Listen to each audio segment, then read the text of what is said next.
지금부터 10월 14일 말씀 묵상을 우리 함께 하시겠습니다. 기도하겠습니다. 하나님 아버지, 은혜를 구합니다. 하나님, 이 아침에 다시 한번 하나님 앞에 엎드려 하나님의 사랑을 구하고 하나님의 인도를 구하고 하나님의 치유를 구하고 하나님의 역사하심을 구합니다. 우리는 그 은혜가 없으면 살 수 없음을 다시 한번 고백합니다. 주여 도우시고 역사하여 주셔서 이 시간에 우리 귀한 성도님들에게 말씀하여 주시고 만나 주시고 하나님 지혜를 주시고 방향을 알려주시고 하나님을 더욱더 경험하도록 인도하여 주시옵소서. 그렇게 붙드실 주님을 믿고 감사드리며 거룩하신 예수님의 이름으로 기도드리옵나이다. 아멘.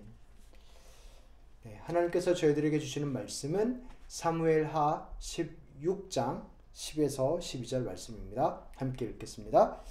왕은 대답하였다. 스루야의 아들아, 나의 일에 너희가 왜 나서느냐? 주님께서 그에게 다윗을 저주하라고 분부하셔서 그가 저주하는 것이라면 그가 나를 저주한다고 누가 그를 나무랄 수 있겠느냐? 그런 다음에 다윗이 아비새와 자기의 모든 신하에게 말하였다. 생각하여 보시오. 나의 몸에서 태어난 자식도 나의 목숨을 노리고 있는데 이러한 때에 하물며 저 베냐민 사람이야 더 바래 무엇하겠소? 주님께서 그에게 그렇게 하라고 시키신 것이니 그가 저주하게 내버려 두시오. 혹시 주님께서 나의 이 비참한 모습을 보시고 오늘 시므이가 한 저주 대신에 오히려 나에게 좋은 곳으로 갚아주실지 누가 알겠소? 아멘. 엎친 데 덮친 격이란 말이 얼마나 사실 잔인한 말이에요. 그죠? 엎친 데 덮친 격. 좀 상상을 해보면 갑자기 회사에서 잘렸어요.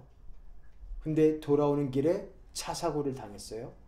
어찌저찌 해서 그 늦게 집에 돌아왔는데 밤새도록 내린 비 때문에 집에 물이 다 들어와서 모든 게 망가졌어요. 뭐 이런 게 엎친 데 덮친 격이라 할 수 있죠. 지금 다윗은 이미 엎드러진 정도가 아닙니다. 아들이 자기를 한때 반기를 들어서 왕을 내쫓고 본인은 도망가고 있고 이제 목숨의 위협을 느끼는 상황입니다. 그러한 상황이에요. 제대로 꼬일 대로 꼬였습니다.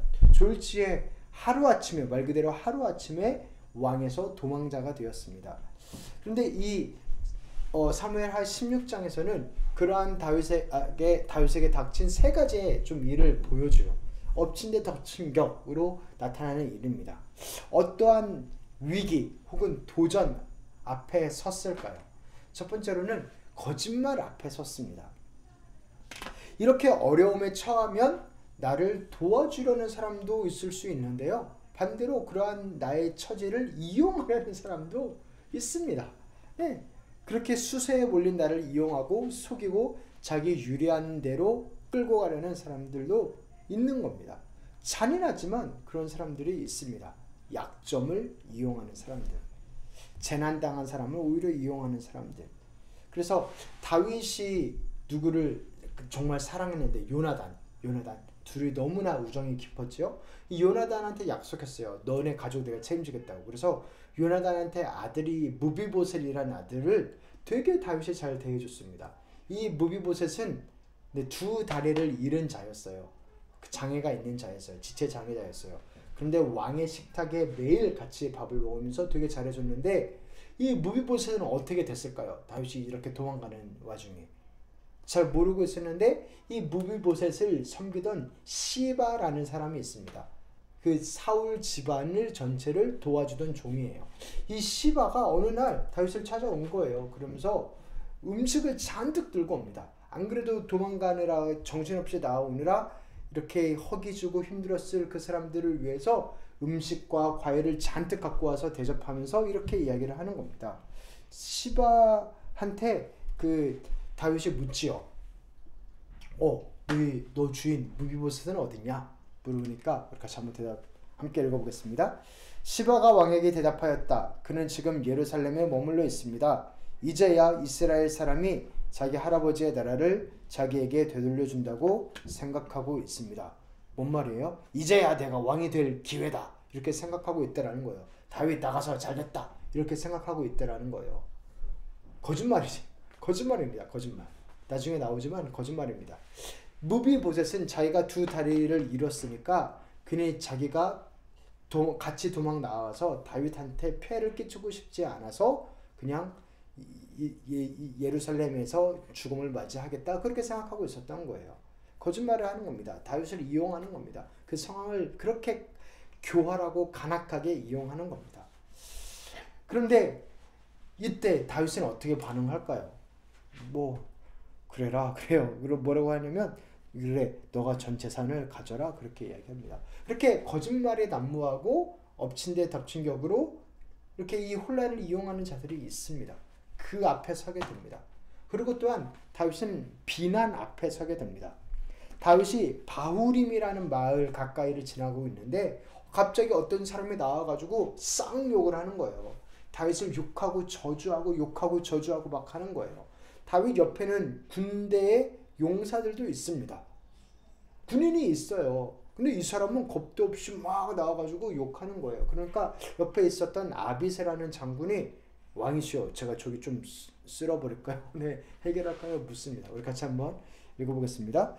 시므이가 다윗을 저주하여 말하였다. 영영 가거라 이 피 비린내 나는 살인자야 이 불안당 같은 자야. 이 시므이는 사울이 속했던 베냐민 사람이에요. 그러니까 다윗을 원수로 생각하고 있었죠. 다윗이 왕이 있을 때 찍소리도 못하다가 이제 다윗이 도망가니까 막 하는 겁니다. 그래서 아까 말했듯이 아비새가 제가 없애버릴까요? 하니까 다윗의 대답이 이렇습니다. 함께 읽겠습니다.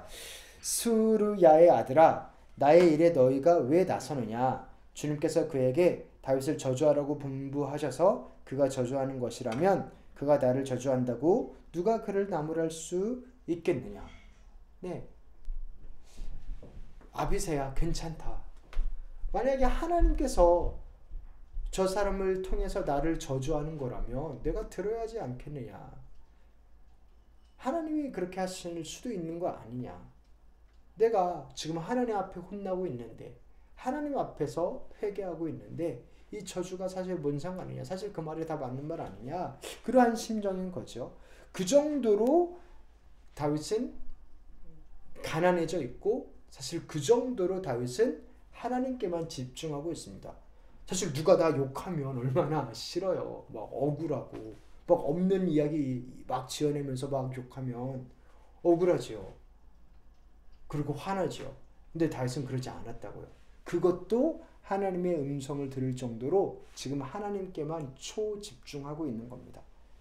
그래서 하나님은 이렇게 비난도 하실 수 있는 분이지만 또 소망도 주실 수 있는 분이라고 믿었어요. 그래서 12절에 제가 여기 안 써왔네요. 뭐라고 했냐면 혹시 주님께서 나의 이 비참한 모습을 보시고 오늘 시므이가 한 저주 대신에 오히려 나에게 좋은 것으로 갚아주실지 누가 알겠소. 하나님은 나를 저주할 수 있는 분이다 라고만 이야기한 게 아니고요. 이 저주를 혹시 하나님이 나를 불쌍히 여기시면 반대로 갚아줄 수도 있는 거 아니냐라고 대답을 합니다. 그러니까 하나님께 기대를 저버리지 않습니다. 하나님의 선하심을 믿고 하나님의 주권을 믿고 하나님이 알아서 해결하시겠다 하는 겁니다. 그게 하나님이 하신 말이라면 내가 받아들여야 되는 것이고 하나님도 이 말을 만약에 싫어하신다라고 한다면 하나님이 갚으시겠지. 하나님이 이 저주를 복으로 바꾸시겠지. 그렇게 고백하는 겁니다. 비난 앞에 섰을 때 이렇게 반응했습니다. 그리고 또한 계략 앞에 서게 됩니다. 압살롬이 드디어 예루살렘에 도착을 해요. 왕궁에 도착을 해요.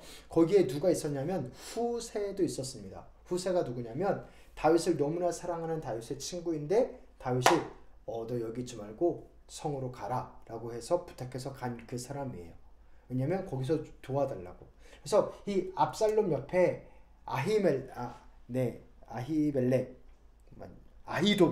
아히도벨이라는 책략가가 옆에 붙었어요. 압살롬한테 붙은 거죠. 근데 그때 이 책략가와 더불어서 다윗이 보낸 후세라는 사람도 같이 압살롬한테 이렇게 건의를 합니다. 그래서 이 둘 다 사실은 다윗의 둘도 없는 친구였는데 여기는 아히도벨은 배신을 한 거고 후세는 다윗 편에 있는 거죠. 그래서 압살롬이 물어봅니다. 아히도벨한테 내가 지금 막상 여기 예루살렘의 수도의 성전에 그러니까 그 왕궁에 도착했는데 내가 뭐를 하면 좋겠어 하니까 아히도벨이 무슨 말을 하냐면 왕의 후궁, 왕의 뭐 아내들이죠.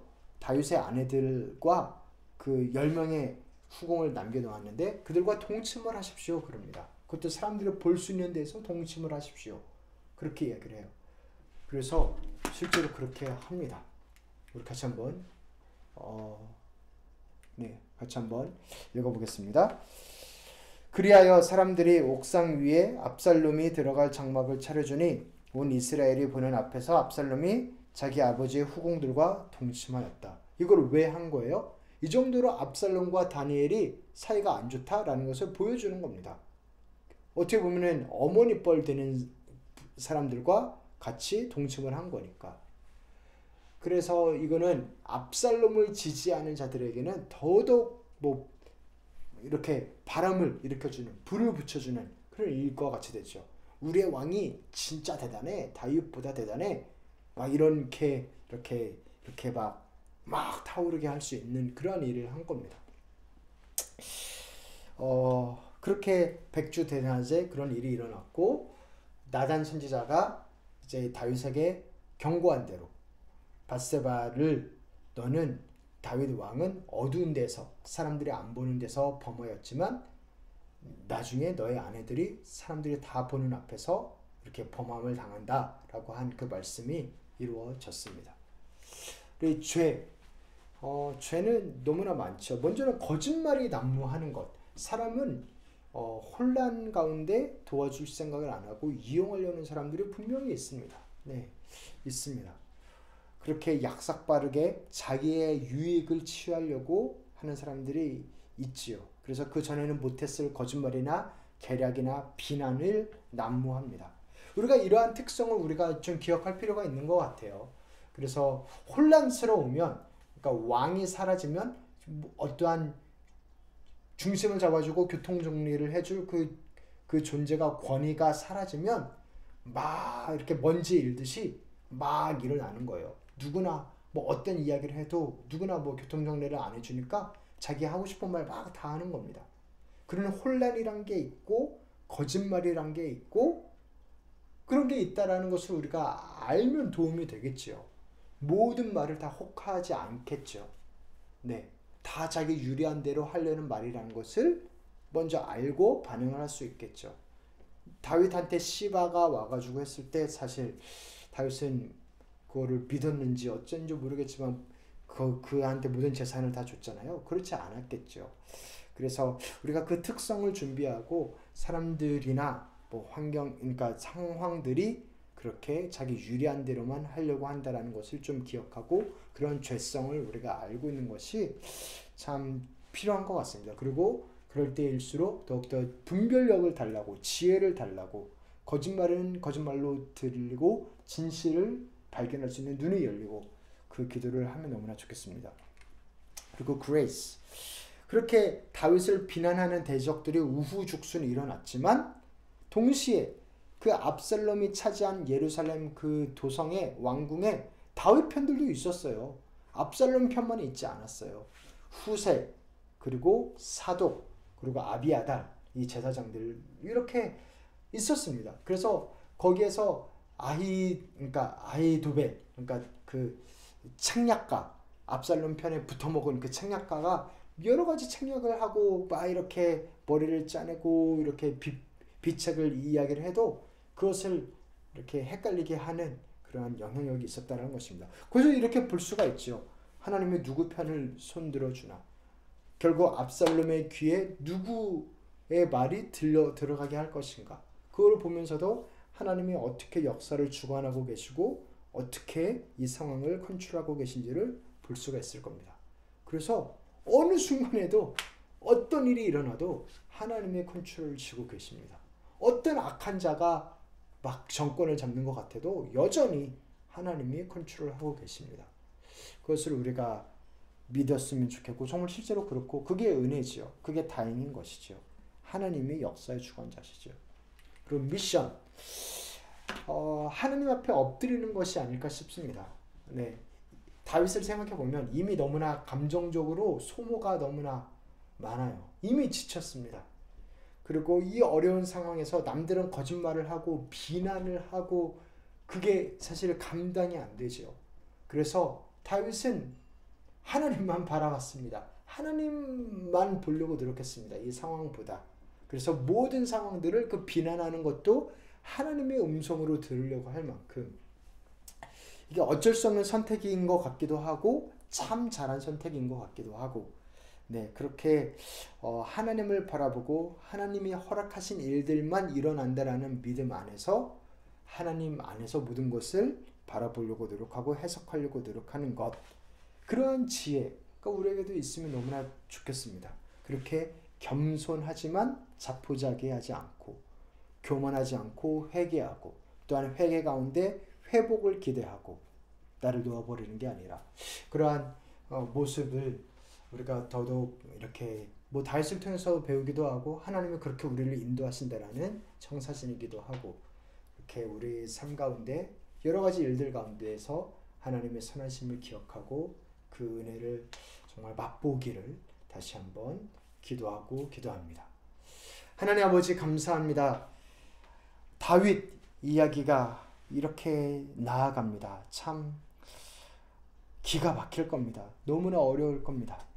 그러나 하나님께서 열일하고 계신 것 또한 봅니다.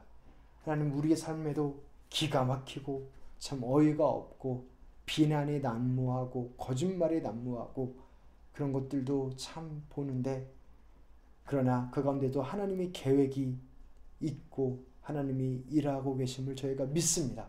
하나님은 우리의 눈을 열어서 하나님을 볼 수 있도록 도와주시고 하나님이 주시는 그 분별력을 가질 수 있도록 도와주시고 그 가운데서 하나님을 기대하며 나아갈 수 있도록 하나님의 은혜를 입으며 나아가도록 저희들을 불쌍히 여기시고 인도하여 주시옵소서.